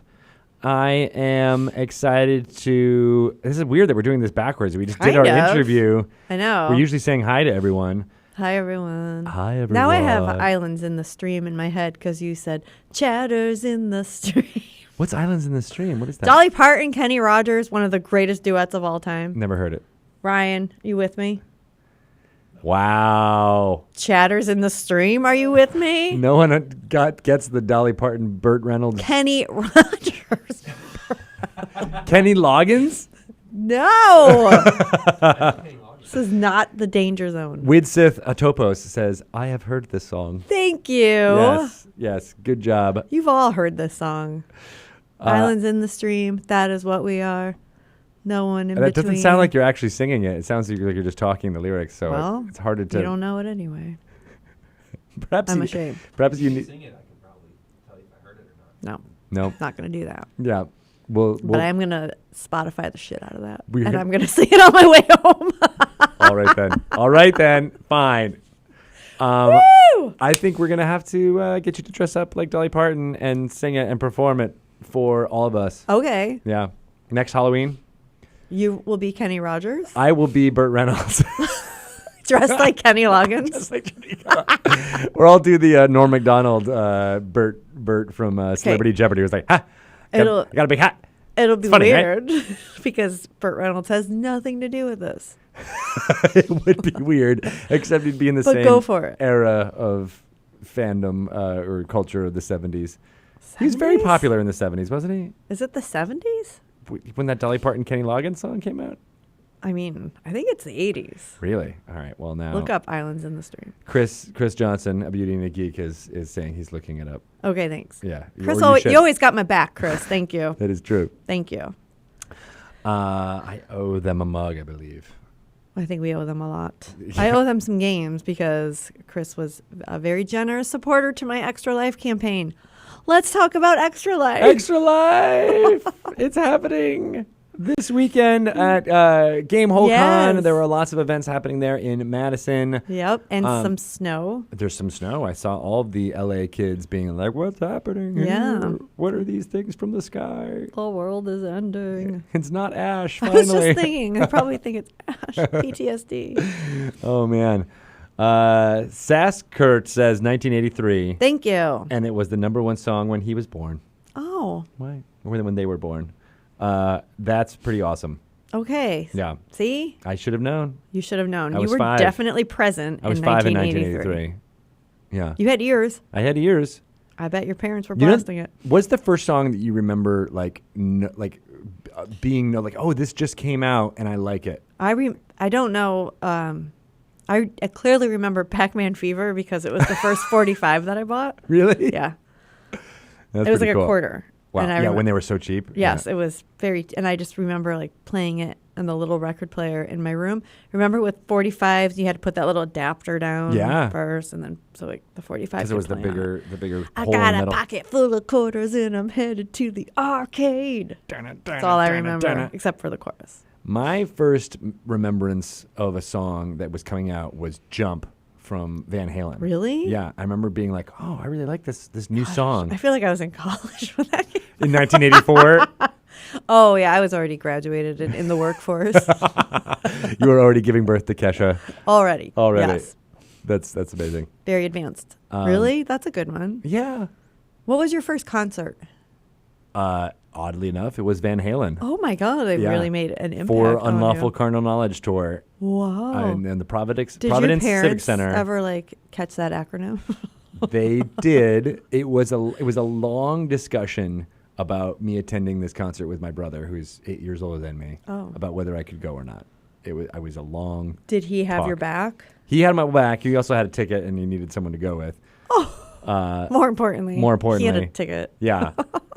So it was a debate, and I was like 12 or 11 at the time, and eventually did go, and yeah, it was in Providence. Did you love it? I did love it. It was a civic center, so it was an arena, but it wasn't like like a huge stadium. So I felt like we were still pretty close, and there was a lot of theatricality that I wouldn't expect between each band member having like a solo kind of thing. I remember that being like, I didn't realize they did that. I thought they just played their songs, but there was the drum solo by Alex Van Halen, and the guitar bits by Eddie, and it was all that fun stuff. But it was Van Hagar, so I was. He was not as cool as David Lee Roth and all that stuff. But see, all of these things are inspiring my character for Baldur's Gate Descent into Avernus. This is relevant. It is relevant. Yes. In some ways. It always ties back to D&D. It does. It really does. This is the official. Well, that's why I love D&D using, podcast. We were just talking about in our interview with Daniel, like I love how anything can be an inspiration Me for too. your character. Me too. Yeah. It was a good interview. Spoiler alert. Spoiler alert for those of you who just watched it, but for not on the podcast. Extra Life is a thing that's happening right now. What's going on your page on Extra Life? I got some games you can get. I got some D&D versus Rick and Morty. We're going to have the whole team sign those when they come in. Got some, I think I only have one. Actually, I don't even know if I have any Betrayal Legacies autographed by that team left. I don't know if I do, but Rob if I do, you Debbio can needs to come send back. one of those. Yep. Sign some copies. Got some Dungeon Mayhem and the expansion also signed because I found some Sharpies and the designer wandering the hall. Sweet. Sign these. And then there's just some like other fun little character things. However, we are going to be playing Dungeons and Dragons versus Rick and Morty. But I already have a character that's been designed by some of our Extra Life fans. Nice. So I can't really play one of the characters from the Rick and Morty game. Well, speaking of Rick and Morty, wasn't there something you also wanted to talk about? No. Hey, Seattle area fans. We just announced a launch event for Dungeons and Dragons versus Rick and Morty. And Greg, you'll be there, right? I will be there. And I'll be there. And we would love to see you if you're around. It's November 14th. Doors open at 7. You will be treated to a live game with a spectacular cast that will be led by Kate Welch as the Dungeon Master. Extraordinaire. You will be given a wonderful bag of goodies. I don't know if really? if we've actually, I think it's a part of the event description. We've told you what you're getting, I think. Anyway, there'll be some wonderful drinks. There'll just be a fun crowd, a fun atmosphere. It is going to be a wonderful time. So please come. It's at New Mo's in Capitol Hill. Mm-hmm. I like November that place. 14th. Me too. I just saw the Mountain Goats perform there. Oh, is that where they were? Yeah. Oh. We were at two places. They were one at the Showbox and they were at New Mo's. Oh, cool. Yeah. And I've been in their downstairs space. That's where I saw and where I bought this T-shirt for Cardioid. That's where First they time were? I saw them, they were performing at there's a smaller venue downstairs for the, yes. I forget what it's called. But Barboza. Oh, yeah, Barboza. There you go. Yeah. So great. That's a great, cool, like area. Like if you're not familiar with Capitol Hill, it is super awesome. That's where we got married. Really? Yeah. At Numos? Really kitty corner to Numos. It was really fun for all my East Coast relatives who are used to going to country clubs for weddings. They Oh, were right. Like, oh, there's graffiti. I'm like, I know. I'm getting my picture taken in front of it. Isn't it cool? Yeah, you're right. I'm And we punk did. rock. It was fun. Yeah. Please come. Did you wear combat boots on your wedding? No, I didn't. Oh. I wish I did, though, because my shoes ended up being really uncomfortable. That's kind of a thing But they of were all fabulous. women's high heels, isn't it? Oh, yeah. I mean, are they designed for comfort? Not really. No. No. But they looked good. Yeah. They looked really good. Yeah. We're like, all right. They're awesome. I'm okay to deal with it for that one moment where I can get all the pictures. You're okay to deal with high heels? I'm okay with it if I just look good in pictures. Yeah. Did you dress up yesterday? No, I didn't. Oh, yeah. Well, I mean, for trick-or-treating, not here at Right. the office. I put on a turkey suit. You did? Yeah. I kind of felt bad. Like, I probably should have put something on. It's the easiest thing in the world. I love the whole union suit kind of costume idea where you just put it in, zip, Yeah. easy peasy. Yeah. There's like a little hood thing. I didn't have anything. Erin at least was a dragon. She was? Yeah. She was one of those cute kind of union one suit things with a Oh. dragon head. And I'm like, oh, sweet. But there were all these dragons on the street that we were on as displays, Really? breathing fire. And I was like, Erin, stop flirting with them. They don't like you that much. They're breathing fire. I'd say they do. They are not hot for you. They want to burn down all of the child who are coming. Smoke come out of their noses. Yeah. It was Your girls looked great. They look sweet, right? Yes. Like Fiona was owning that costume. She was, yeah. Although she did not like the wig after a while. She was Oh, like, this 'cause wig it's is hot- uncomfortable. I'm hot like, and itchy. you have, it's like, it brings the whole costume together. You can't wear the wig, not wear the wig. The wig was awesome. Yeah, it's pretty sweet. Yeah. Anyway. Do you want to record our intro now? Do you want to go jump right into it? Yes, I do. Let's do it. I feel like we just prepped all the stuff we're going to talk about. For those of you who don't realize that we kind of do use this like banter period as a practice run. We kind of use this just as a chance to catch up with each other. That's that too. We don't really see each other. Yeah. Oh, but 100 times during the week. Yeah. Oh, but 100 times. Oh, but 100. So one more thing. Yeah. I was talking when we were at our New York event for Dungeons and Dragons versus Rick and Morty. Which you should check out on November You should 19th. totally check out. Our wonderful PR agency. Yes. They were 360 PR, who we love. Carly and Sheila were there. And they were like, no, like sometimes you and Greg say things on Dragon Talk and then media people contact us immediately. And they're like, Greg and Shelley just said this. And they were like, oh, okay, like we didn't know because we didn't hear it or whatever. So we started talking about Dragon Talk and they were very complimentary because they do listen. And Dan Tovar was there and he goes, but they're like that in real life. Like I've hung out with them socially and it's like an episode of Dragon Talk, except they're usually standing and they're drinking. That was the very recent time. Where And I'm it was like, well, the only difference is probably that we're standing. we should do this standing up. Yes. Yeah. And I'm sure that'd be great for microphone audio quality. Yeah, we could just pull it up. We'll just be like, all right, let's do this. Maybe we could be on treadmills, like those little desk treadmills. Coming at you. You look like a Shock 19 yes, like a 1970s shock jock. BJ and the octopus. Am I the octopus? Yeah. Oh. Do you know that I love octopus? Yes, that's why I They're said like it. one of my top 3 favorite animals. I love that you have a list of top 3 favorite animals. I have a list for everything. I love lists. Don't you? Remember I asked you what your top 5 candy bars were? That's true. You did have. You immediately wanted me to start ranking things. Oh yeah. Yeah. I love lists. Why don't that be your segment? Top Do 5 favorite lists. Do like a list segment, like a top 10. Top 10.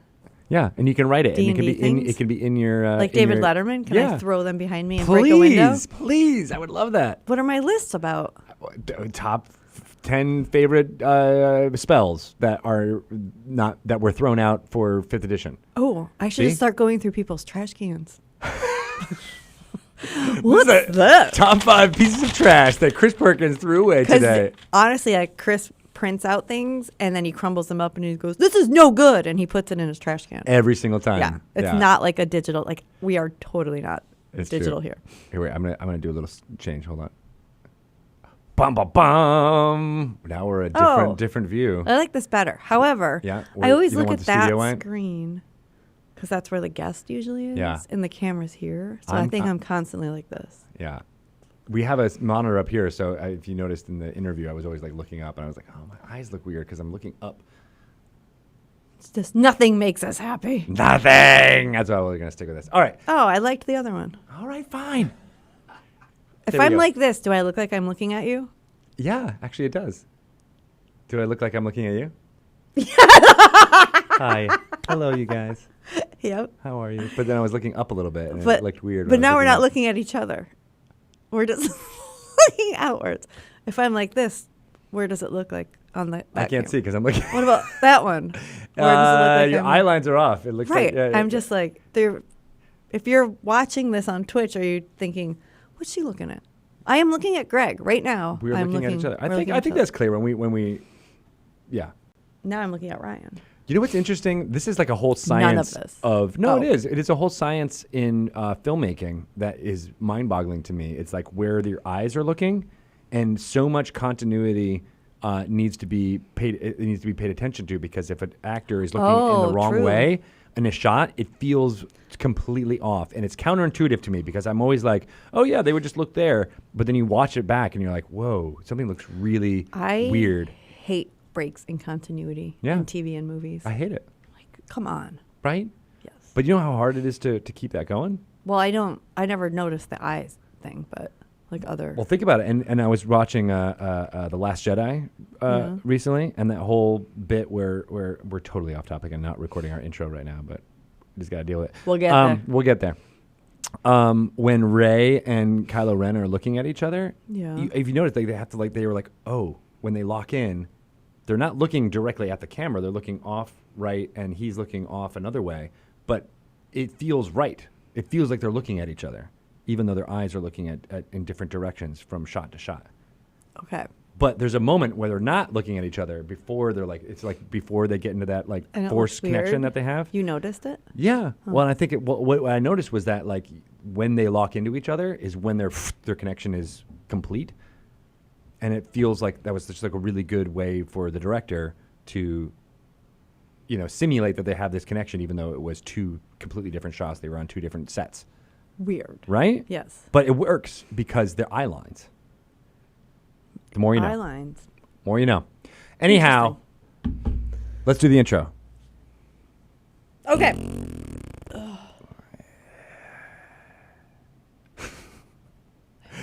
Welcome to Dragon Talk. Yeah! How's it going? I'm Charlie Measure-Noble. That was a fan. That was a fan that said, I love Greg You Tito. keep doing that. I don't think... Because people know that it's just one of your voices. I actually tried to... That was a different voice. It was a Go little back bit and different. listen to previous Dragon Talks. We'll listen to the tape. I am actually Greg Tito. I'm Shelley Mazzanoble. And we are talking to you here on this official Dungeons & Dragons podcast. That's what right. Dragon Talk's all about. Yep.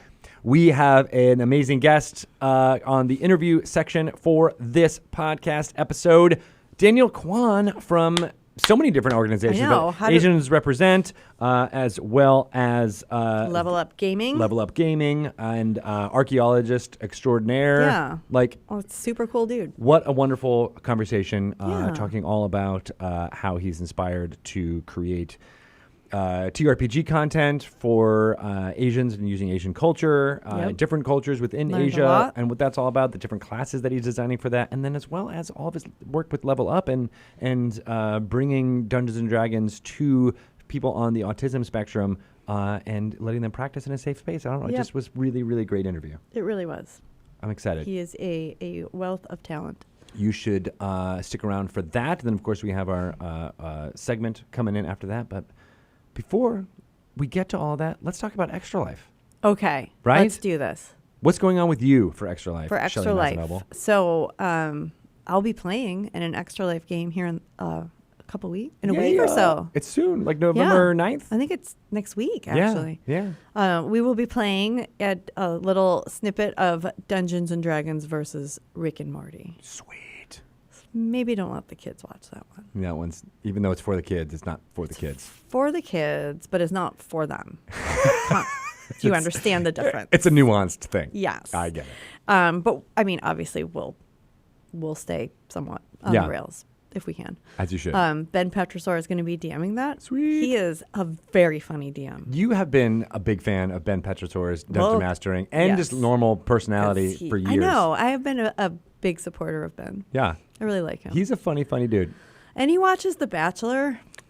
So you have that going for you. We like to recap The Bachelor. Sometimes I think we should have a podcast doing that. You Because there's should. only like 497,000. And you should not We talk would to me stand about out. it anymore. I would appreciate that. No, I think I'm still going to talk to you about it. Dang it.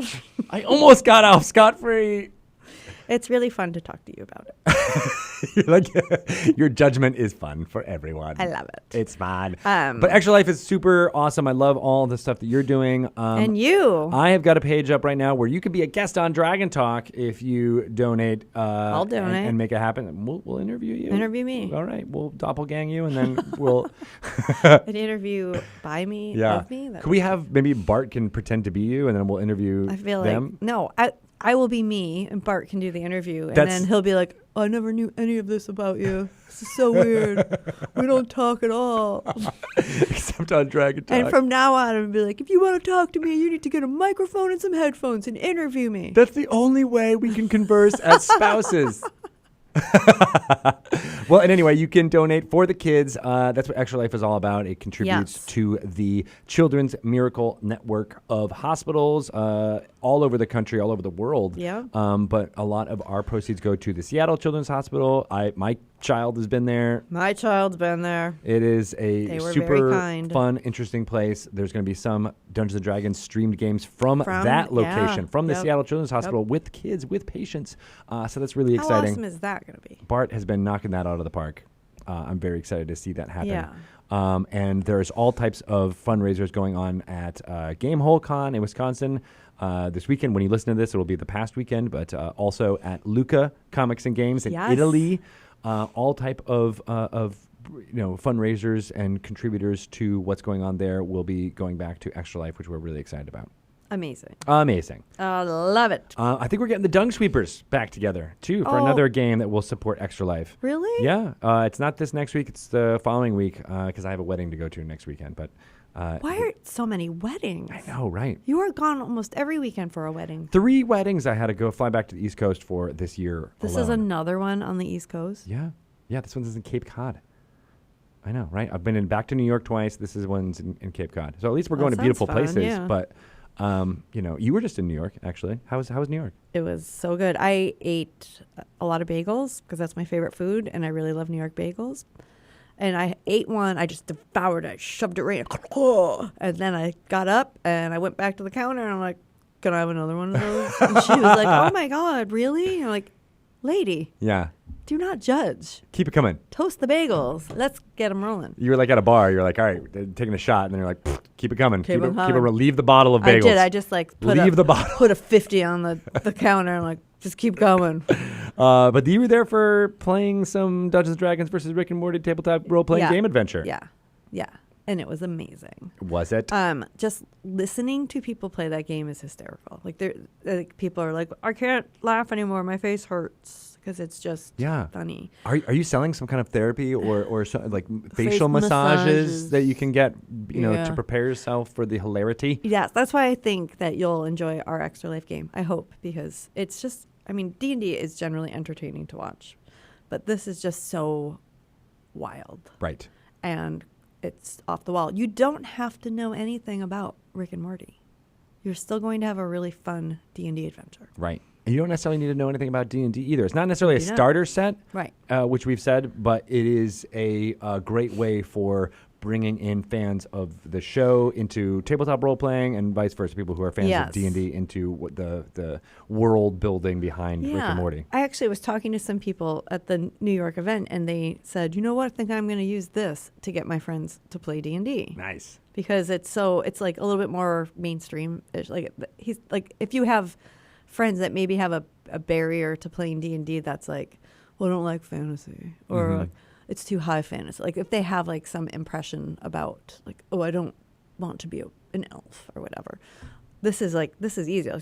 It's Rick and Morty. You can jump in that way, and it's just it felt more attainable. Yeah. And there's also, because some of the Rick is kind of rewriting a lot of the rules, that there's not really an emphasis. You actually even if you know D&D rules, well, now you got to learn Rick's way.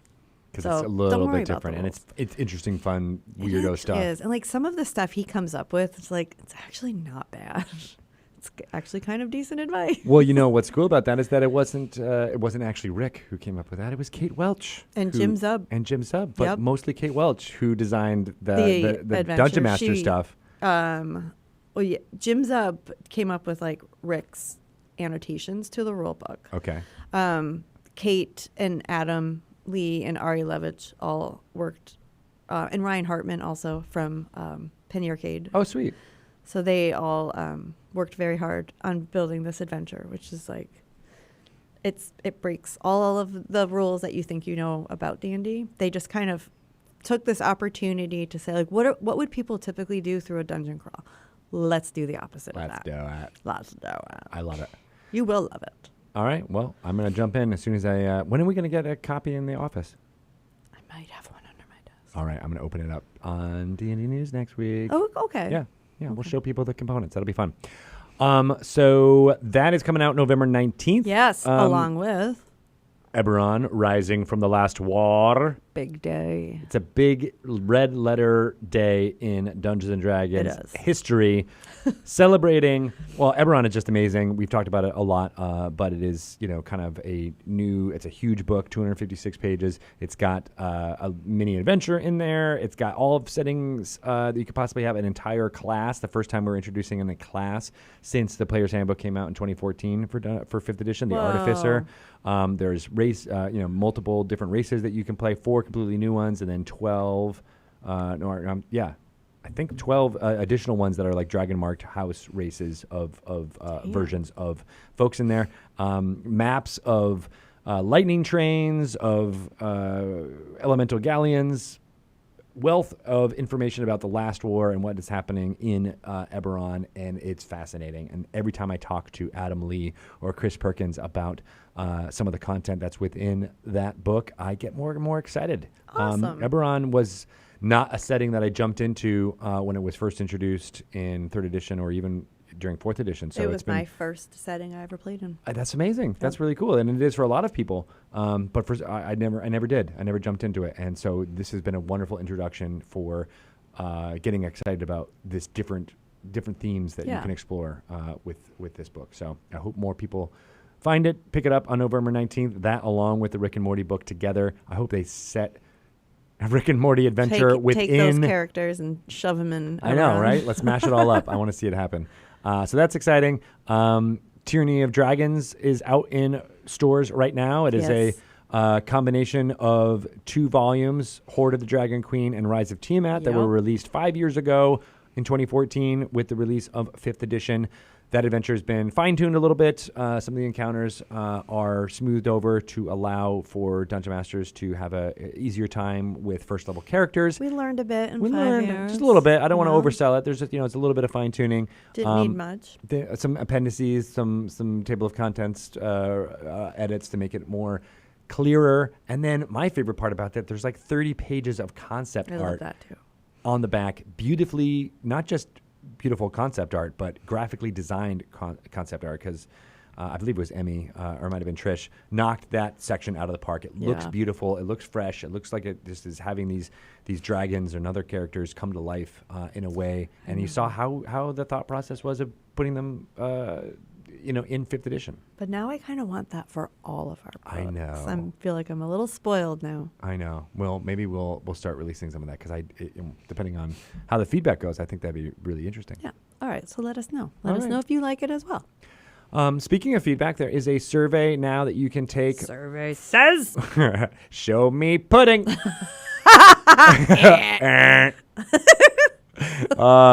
you seen that meme? It was going around a few months ago, but it was the new host of Family Feud, and it was. It's difficult to explain, but essentially it's a D&D type thing where it's like trying to say like what you wanted to get into the shop, and the first spell you're gonna cast is Fireball, is what the wizard says, and she's like, you've done all these things, you've saved creatures, you've saved the world from damnation from an evil lord, you're a proponent of this good god, and you want to fireball this thing, and then he's like, all right, what does the survey say? And then it's Fireball was the number one answer. Number one answer, and he's like, I don't understand anymore. So that's kind of what the survey is like. Yeah. Answer all of the questions. Answer. It's long. It'll take you about 20 minutes. It's on the D&D website or linked from open-ended questions or social media. Multiple choice questions. Although there are some write-ins there that you can do. But it is a wonderful value to us to be able to get that type of thought from the community. We have a tradition, I think, with 5th edition, starting with the D&D Next playtest, of just incorporating player feedback as much as we can, not just in the books that we put out, but also how we present the community and how we can think about development of things going forward in the future. So it's really valuable to us, and we'd love for you to let your voice be heard. So make it happen. Do it. Do it on the survey. Yep. Dragon Plus has a new issue that's out. Yeah, cool cover. Issue 28 is out. I can't believe there are 28 issues of Dragon Plus. It is chock full of preview stuff about Eberron as well as Rick and Morty. Yes, lots. Lots. A good article in there. Free maps, free RPG content that you can use in your game. Matt Chapman, the editor-in-chief there, has been really, running the gamut from all these amazing things. I know. So download that onto your iOS device or Android device, or you can check it out on dragonmag.com. Comes out every 2 months, and it's, like I said, full of stuff for you. So For D&D you. fans, read it. Read it. Read it. And get the app on your phone. Just do it. You'll always have up-to-date everything. Right? Yes. I know. Speaking of up-to-date everything, Yeah. news happening here in the video game world. Oh, yeah. Wizards of the Coast bought a video game development studio in Montreal. They're named Took Games. Do you know what a Took is? A Tookus? That's a butt. But a Took it's spelled Tuque. They're from Montreal, so it's Right. very French. But I believe it's like a beanie cap, like a knit cap is a Took. And so, yeah, that's what they're named. And After a beanie. They made a awesome game called Live Lock, and they're making a Dungeons & Dragons game. Oh. Yeah, so Wasn't that exciting? Check it out. All of the folks are talking about it, and hopefully you are too. I wonder what they're making. Welcome to the family. Welcome to the family, Tookers. Tookers. Is that what they're called? They are now. I know. I feel bad. But, everybody's going to be wearing hats. I support that. All right. It was just Halloween around these parts, so a lot of people were talking about Betrayal at House on the Hill. Yes, they were. Yeah. Spooky game nights. Do you see a bump in sales every October? I mean, I see a definite bump in like people talking about it on social media because everybody's like, hey, it's Halloween, spooky. We're having spooky themed game night. Sweet. So you go right to the House on the Hill. And you get some Widow's Walk too, just to Add spice it in it up. there. And if you're like, oh, I really feel like I want to play D&D, but also Betrayal. How about Betrayal at Baldur's Gate? You get all the lore about what's happening in Baldur's Gate from that game. You guys, that is such a good game. It is a good game. Yeah. Let's get that in your hands, people. Let's pour one out for Baldur's Gate Descent into Avernus. Wait, no. Oh, wait. Betrayal at Baldur's Gate Descent into Avernus. When you pour one out, it usually is because like... It's because of respect, right? Okay. Oh, yeah. I will say raise one up. Raise one up. Cheers, Betrayal at Baldur's Gate. That is, I think, everything I want to talk about right now. You want to get moving on to segment number 2? Yes. All right. I'm not sure what it's going to be, but let's give a little listen and see if you can guess from the theme song what's going to happen now. Give a little listen. Islands in the stream. That is what we are. Can you tell that I've been lifting lots of boxes? Did Wyclef Jean remake that or use that as a sample in one of his songs? Possibly. Because now I know the song. Oh. Because you sang it. Possibly. Are you saying you look beefy? Maybe a little bit. Maybe it's the that's such a dude thing. Like, hey man, I lifted 2 boxes and I'm like super ripped now. I'm like, meanwhile, I have literally had a trainer for 20 years and I don't think you could find a bicep. That sounds like a trainer problem. You should be you want to come move some boxes? No, I don't. I really wish you would. I don't. Anybody can help me. It would be really great. Did you hang our TV? I did not, but I did use your rack. It's a pretty good rack. It is up on the wall. That was a funny. When were we saying? Oh, we were talking about that at our desks. That's yes. right. Yeah, we were standing at our desks when I was like, Right. "Hey, Shelly, when can I get my hands on your rack?" Poor Bart's just typing away. He was angry. Whenever works for you, Greg. Fine. Right, and then he gave me your rack. He did. I am his property. Oh, terrible. Anyway. Yeah. We should do our midtro. Midtro. You want to do it? All right. Ba, ba, ba, ba. That is a wonderful segment. I hope we're inspired to create fun things based on everything we learned. I love it. Do you want to be inspired to create your own segments? Yes. Yes. Let's do it. Okay. Oh, yes. I have a great start. I'm going to pick that up again now that my travel is over. Sweet. Now that your world tour, I need a name for my segment. it shall be Shelley's Corner. Shelley's Moosings. Moosings. That's so bad.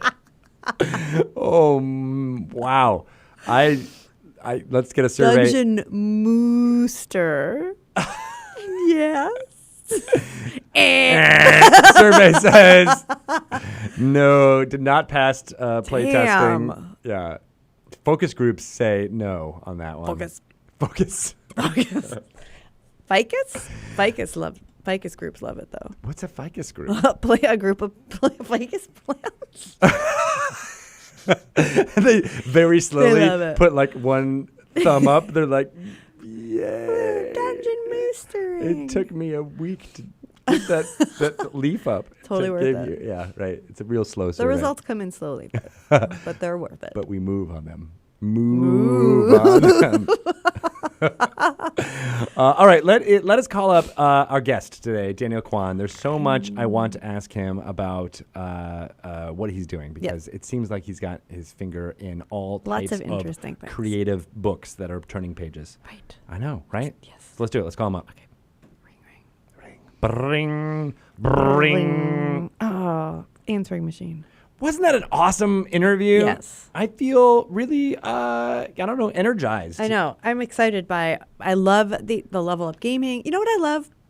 What do you love? That they saw an opportunity. He was like, this is really helpful for this group of people, for these kids when he was DMing in the museum.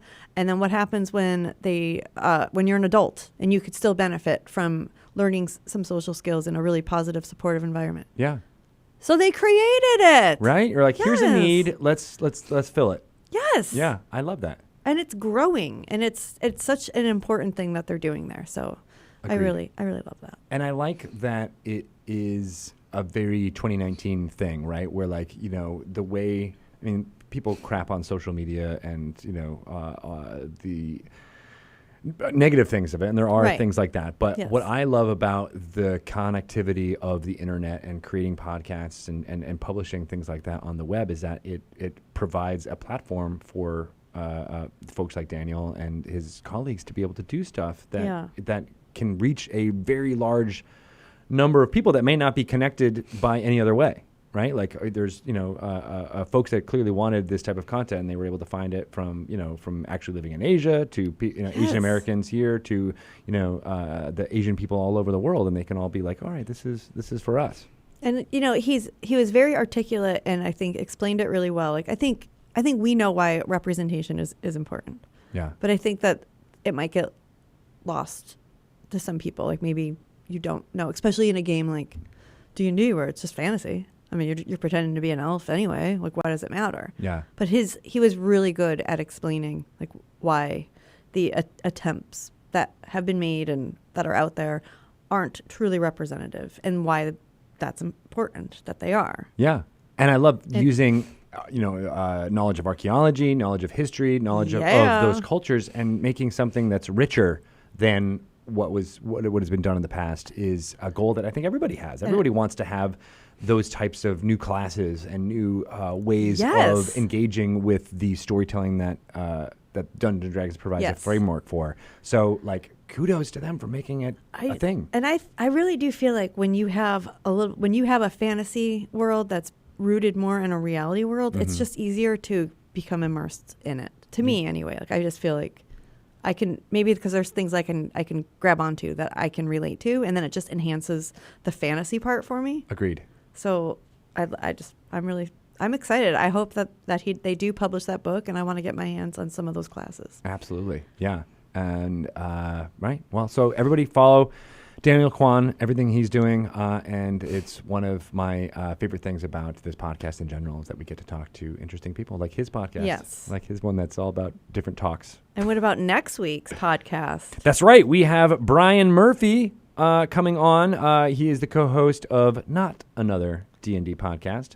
Very excited about that. When I always see that name, Not Another D&D podcast, I always say in my head, like, not another D&D podcast. Yeah. And you also had like a little inflection when you said it. I think that's intended. I think so too. I think they want people to realize that, like, It's oh, not there's like, a lot not of another D&D podcast. yeah. No. Because there's Not a lot. There were a lot another. out there. Yeah, I love it. But they came in and they filled the niche. Yep. Quick Oh, note. the irony. I will not be there for that. I'm going to be The at my wedding. hell? Yeah, you're going to be talking to Brian. With who? We got to figure it out. Always good to do this on air. But yeah, I think you'll be talking with and Brian Murphy. It'll be fun. Great. We'll edit that in later. Super. We'll record a lot of names and Ryan will just put it in there. Okay. All right, makes sense? Yeah. Are you going to ask them all the things? You can do it. You've done it. You've done it on your own before. You're a hero, and I need a hero. I'm holding out. I for will a be your hero. We're hungry. I'm thinking of heroes. I went there too. Delicious heroes. Maybe dinner tonight. Yeah. All right. Well, thank you guys so much for listening to our wait, one craziness. What thing? About Daniel. Yeah. Did he say cheese string? Yes. Did he mean string cheese? I think. Did that? You just think about that right now? That was the one thing you wanted to make sure we got It's the out one there? thing that I took away from this whole interview. Yeah, as being a parent of kids who eat a lot of string I've cheese. never heard of it being called cheese string. Is this Canadian? Maybe it's a Canadian thing. It's string cheese. Maybe it is. Is that like, what he meant? Or maybe it's like the spray cheese. Oh, cheese whiz. The cheese whiz. That's good stuff. Do you know that Bart's never had that? That jerk. I have heard that. Is that just like a Wisconsin thing? He's like, no, we don't do cheese whiz because it's not real cheese like Doesn't- my people are known for. Really? I don't know. I just made that up. Really, Bart? I got news for you, Bart. You have definitely been fed not real cheese. And I've seen it on the Easy Cheese label where it says like real Wisconsin cheese or something like that on it. It's so good. Yeah. Well, somebody gave him a can of string cheese. Oh. And then he put it in the refrigerator. And I was like, no. Like, that doesn't go in the That refrigerator. shit is full of preservatives. You do not need this. You're ruining our string cheese. Cheese string. Cheese spray. Spray. Now I can't. Spray What cheese? is it? Like a spray on cheese? Like, psh, psh, psh, psh. Like an aerosol cheese. Yummy. This cheesy bread, this Yeah. bagel would be a lot better if it had some Anyway. spray cheese on it. Yeah. All right. So Sorry, I'm I- so glad you brought up that one Did last. you hear it? Daniel, de- please explain to me. Yes. Explain to me. Cheese string? Put it. Yeah. We'll have a Twitter conversation about Okay. it for sure. Again, thank you everybody who listens to our crazy meanderings here on Dragon Talk. If you've You're made very it all the patient. way to the end of this episode, you deserve a high five. You So, get a hero point. you get a You hero get point. inspiration. You can Chris roll. Perkins said it's okay. Chris Perkins said you have double disadvantage if you That's true. Don't did not ask make it him. this far. He will go in the opposite direction. If you would like to bug us on the interwebs, what would be the best way for them to get in touch with you, Shalane? Probably at Greg Tito. Just go through him. At Shelly Moo. Very exciting. I am at Greg Tito on Twitter. You can also follow me on Instagram, Greg_Tito. But most of you want to pay attention to everything that's happening about D&D, and you can Yes. do that by going to DungeonsandDragons.com, downloading Dragon Plus, which I've said you should all be doing right now Yes. for free Yes. RPG content. Yes. Make it happen. Done. Go to Dungeon Masters Guild as well. There is so much amazing creative work that's being put up there. Hopefully, you'll see some work from Daniel Quan up there in the future, but there is So a many. myriad of creative stuff that interacts Yes. with our adventures or other homebrew stuff. So Many worthwhile. past Dragon Talk guests and probably many future Dragon Talk guests. Yeah. There is We're- something awesome being uploaded right now. as Right we now. speak. Every 5 minutes it Every- happens. Every 5 minutes, a new adventure is made. is made. Is born. It's beautiful. I love it. And yeah, that's it. This podcast, Dragon Talk, is produced by Ryan Marth from Siren Sound. Give it up for Ryan. Woo! Lisa Carr does a fantastic job helping out with that production. Yes, she's Kudos. Thank you to Shelly for being my co-host. Greg, thank you Thank for being my co-host. Thanks to Pelham Green, who's usually helping us out with all the video streaming for Yep. making this happen. And eating a banana. And thanks to Daniel Kwan for coming on and being an awesome guest. Yep. All right. That's my quick credits. That was really nice. Yeah. These credits I know because I've been reading them on the wall of this cave that we've been exploring this whole time. Right. But there's one that I can't quite read because something's blocking it. Oh. Can you move that thing? Sure, I'll just rub it up. Oh, God, all the rocks! Ah! Rock. Good. All right. Thank you, everyone, for paying attention to us on the twitch.tv/DND. Damn, 2 o'clock. 2 o'clock on the schedule. Thank you. We are hosting all types of great content in between our regularly scheduled shows from Gamehole Con in Wisconsin, as well as from Luca Comics and Games in Italy. So pay attention to all weekend long here on twitch.tv/DND. There will be something for you to watch. And thank you to everyone who does. So, Yes, thank right? you. Yeah. All right. Thank you. We'll be back, or I'll be back next week. No, you won't. I mean, I won't be back. Shit. Shelly will be back next week. I'll be on D&D News on Tuesday at 3 p.m. Pacific time. Hopefully we'll see you then. Bye-bye. Bye, everybody. Bye. Bye.